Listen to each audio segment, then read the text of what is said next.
चार दोस्त विवेक, ईशान, रिद्धिमा और तृषा कॉलेज की पढ़ाई से थोड़े दिन की राहत पाने के लिए एक रोमांचक यात्रा पर निकलने का प्लान बना रहे थे। गर्मियों की छुट्टियां थीं और सबका मन किसी शांत, अनछुए, अनजाने स्थान पर घूमने का हो रहा था। चलो किसी ऐसे गांव चलते हैं जहां टूरिस्ट न जाते हों, रिद्धिमा ने कहा। हाँ, पर ऐसी जगह जहां सिग्नल न हो और खाने को ढंग की चीज भी न मिले, मैं नहीं जा रहा, ईशान ने झटपट जवाब दिया।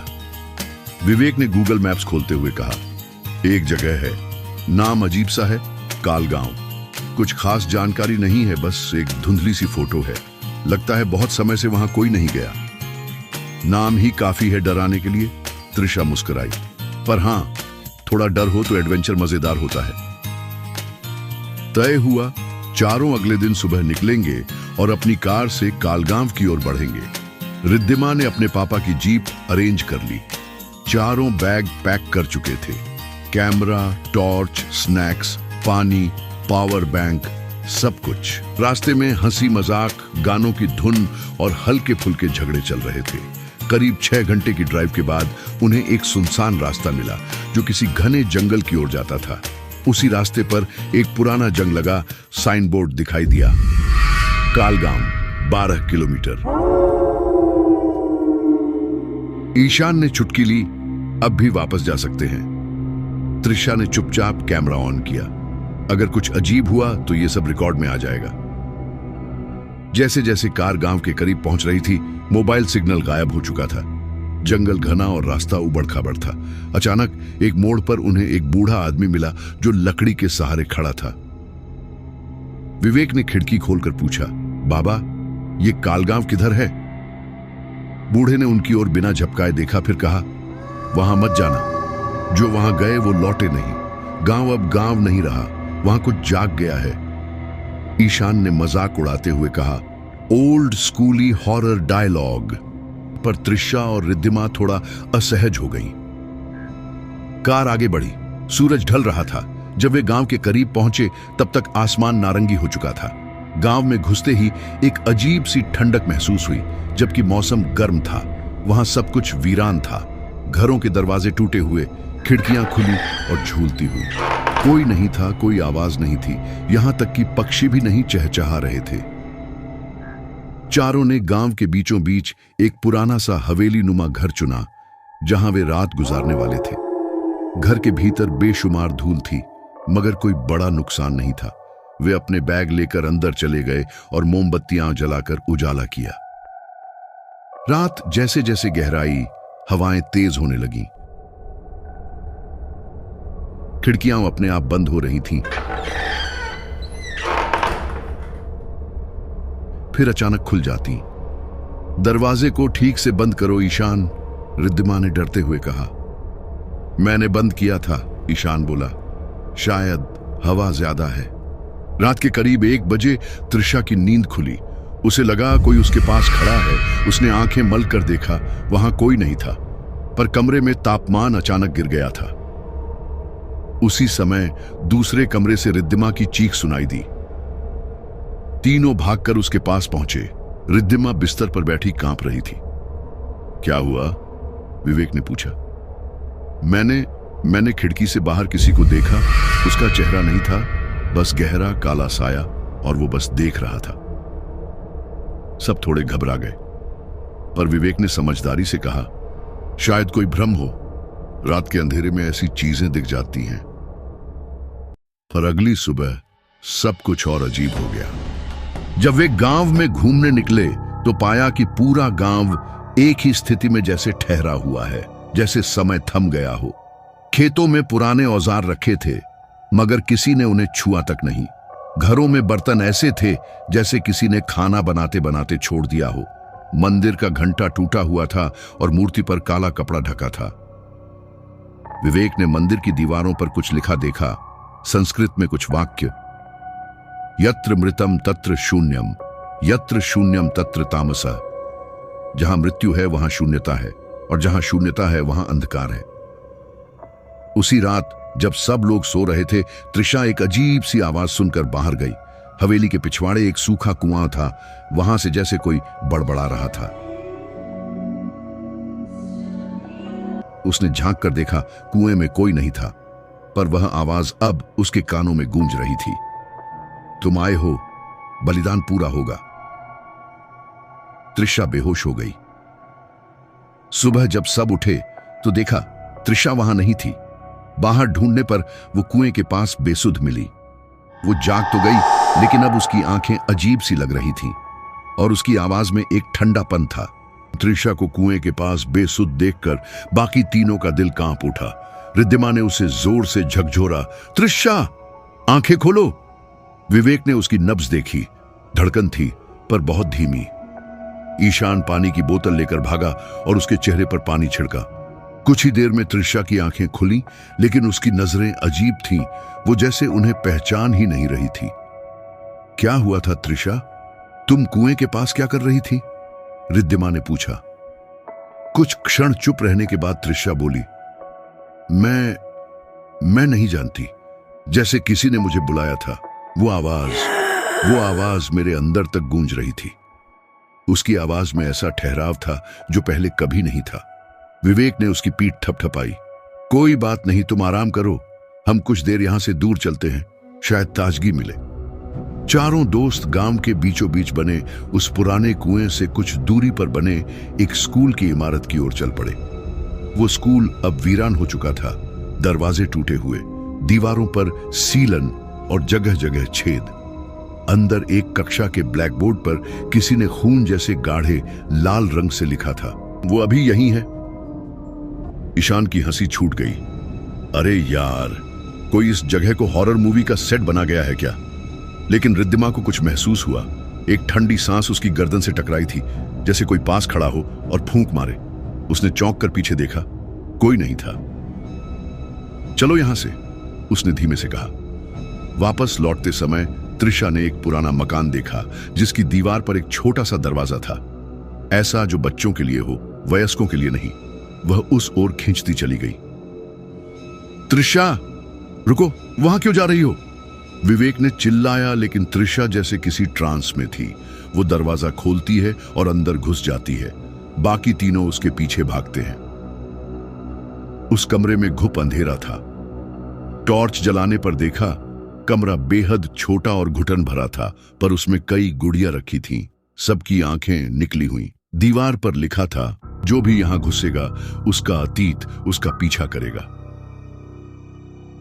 त्रिशा वहां खड़ी रही, अपनी जगह से हिली नहीं। त्रिशा, चलो यहां से। रिद्धिमा ने उसका हाथ पकड़ा, पर त्रिशा ने जोर से झटका दिया। उसकी आंखें अब पूरी तरह बदल चुकी थीं, पुतलियां फैल चुकी थीं, जैसे किसी और की आंखें हों। मैं त्रिशा नहीं हूं, उसने एक भारी अजनबी सी आवाज में कहा। सबका खून जम गया। ईशान ने पीछे हटते हुए कहा, यह क्या मजाक है यार? लेकिन विवेक ने गंभीरता से कहा, नहीं ईशान, यह मजाक नहीं है। अचानक कमरे की दीवारें हिलने लगी। उन गुड़ियों की आंखों से खून बहने लगा। सभी ने कमरे से भागने की कोशिश की, लेकिन दरवाजा अपने आप बंद हो गया। विवेक ने जोर से दरवाजा पीटा, खुल जा कमबख्त। तभी रिद्धिमा ने देखा एक गुड़िया उनके पास रखी बुक के ऊपर गिर गई थी। किताब खुल गई थी और उसमें एक पृष्ठ पर काले अक्षरों में लिखा था, यदि चाहो मुक्ति तो बलिदान दो। जो अपने अतीत से भागा है वही सबसे पहले जाएगा। ईशान का चेहरा पीला पड़ गया। नहीं, यह सब पागलपन है। मैं जा रहा हूं यहां से, मुझे नहीं रहना। दरवाजा अचानक खुल गया, जैसे किसी ने सुन लिया हो। वे चारों भागते हुए बाहर आए, लेकिन अब त्रिशा कुछ और बन चुकी थी। वो धीरे धीरे बोल रही थी, लेकिन उसकी आवाज में कोई और था। उस रात हवेली में अजीब सी गंध भर गई, जैसे जलती हुई हड्डियों की। हवा सन्नाटा लेकर चल रही थी। रिद्धिमा ने अपनी डायरी निकाली, जो वो हमेशा साथ रखती थी, और उसमें लिखा, कुछ तो है इस गांव में, कोई छाया जो हमें घेर रही है। त्रिशा अब त्रिशा नहीं रही। हम यहां क्यों आए? क्या हमें यहां नहीं आना चाहिए था? रात के 1 बजे के करीब विवेक को आवाज सुनाई दी, विवेक, बाहर आओ, मैं तुम्हारा इंतजार कर रहा हूं। वो आवाज उसके मर चुके दादा की थी। विवेक बेहोश नहीं था। वह जानता था यह सिर्फ एक धोखा है, पर आवाज इतनी असली लग रही थी कि वह दरवाजा खोलकर बाहर चला गया। पेड़ों के बीच वह एक आकृति देखता है, लंबा सफेद वस्त्र पहने कोई, जिसकी आंखें नहीं थीं, बस दो गहरे काले गड्ढे। दादा, विवेक की आवाज कांप रही थी। वो आकृति उसकी ओर बढ़ी और जैसे ही पास आई, जोर की हवा चली, इतना तेज कि पूरा पेड़ हिल गया। तभी रिद्धिमा और ईशान दौड़ते हुए आए। विवेक, पीछे हटो। वो आकृति हवा में घुल गई। विवेक का शरीर बुरी तरह कांप रहा था। वो दादा नहीं थे। अगले दिन उन्होंने तय किया कि गांव को छोड़ना ही होगा, लेकिन रास्ता बंद था। जिस जंगल के रास्ते वे आए थे, अब वहां पेड़ गिरे हुए थे और घना कोहरा छाया हुआ था। जीपीएस बंद, सिग्नल नहीं। त्रिशा अब शांत रहती थी, पर कभी कभी अजीब सा मुस्कुराती। उसकी आंखें अब लगभग काली हो चुकी थीं। उसने एक बार कहा, तुम सब यहां से जा नहीं सकते, अब नहीं। विवेक और ईशान ने तय किया कि उन्हें गांव का इतिहास खंगालना होगा। पुराने कागज, मंदिर, लाइब्रेरी जैसी कोई जगह खोजना होगी। रिद्धिमा ने कहा, जब तक हमें पता नहीं चलेगा कि यह सब हो क्यों रहा है, हम कुछ नहीं कर पाएंगे। त्रिशा ने मुस्कुराते हुए कहा, तुम ढूंढ सकते हो, पर सच सह पाओगे? सुबह की हल्की धूप गांव पर पड़ी, लेकिन सब कुछ उतना ही उदास और भयावह था। गांव के कुत्ते भौंकना बंद कर चुके थे, पक्षी नदारद थे और हवेली के पास लगी घास पर रात की ओस नहीं थी, जैसे वहां कोई जीवन बचा ही ना हो। चारों दोस्तों में अब कुछ बदल गया था। त्रिशा की आंखों में चमक नहीं थी, उसकी हंसी में कंपन था और उसकी छाया बाकी सबकी छाया से कुछ अलग थी। वो धूप में जाती, लेकिन उसकी परछाई कभी उसके साथ नहीं चलती। रिद्धिमा ने विवेक और ईशान को एक और बुलाया। हमें कुछ करना होगा, जल्दी। त्रिशा को देखकर डर लगने लगा है, और ये गांव ये कुछ और ही है। ईशान ने मोबाइल से गांव का नक्शा देखने की कोशिश की। सब कुछ जाम।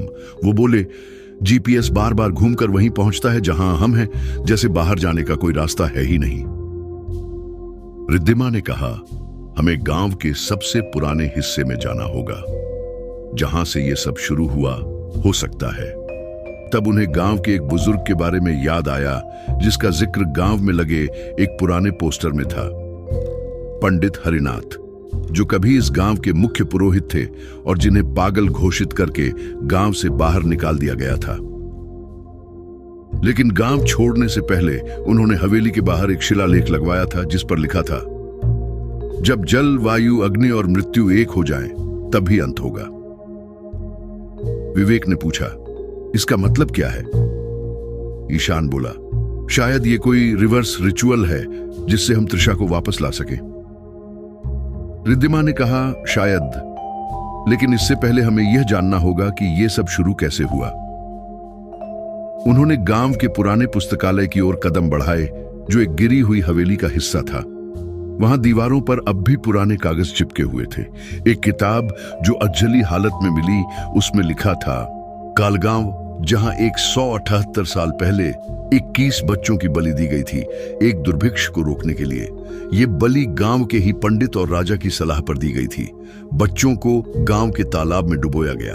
तब से हर 21वें साल उनके आत्माएं जागती हैं और नया शरीर खोजती है, जल के जरिए। रिद्धिमा ने एक पेज पलटा। एक नाम लिखा था, निकिता, तालाब में समर्पित प्रथम आत्मा, 1846। ईशान के मुंह से निकला, निकिता? यही नाम त्रिशा ने बड़बड़ाया था पहली रात। सबकी रूह कांप गई। अब साफ था, त्रिशा में निकिता की आत्मा जो प्रवेश कर चुकी थी। उस तालाब में जो शांत दिखता था, पर उसका पानी काला और गहरा था, जैसे उसमें कुछ जी रहा हो। विवेक ने कहा, हमें त्रिशा को वापस लाने के लिए इन 4 तत्वों का उपयोग करना होगा, जल, वायु, अग्नि और मृत्यु। रिद्धिमा ने सहमते हुए कहा, पर मृत्यु, इसका क्या मतलब है? ईशान बोला, हो सकता है वो प्रतीकात्मक हो, किसी चीज को नष्ट करना। रात होते ही त्रिशा पूरी तरह बदल गई।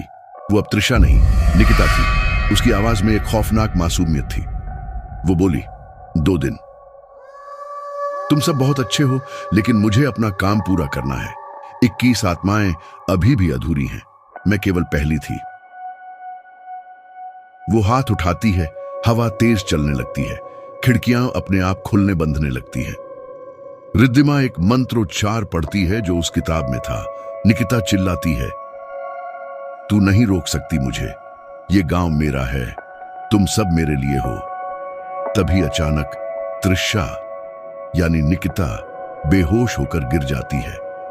रिद्धिमा, विवेक और ईशान मिलकर उसे बिस्तर पर लिटाते हैं।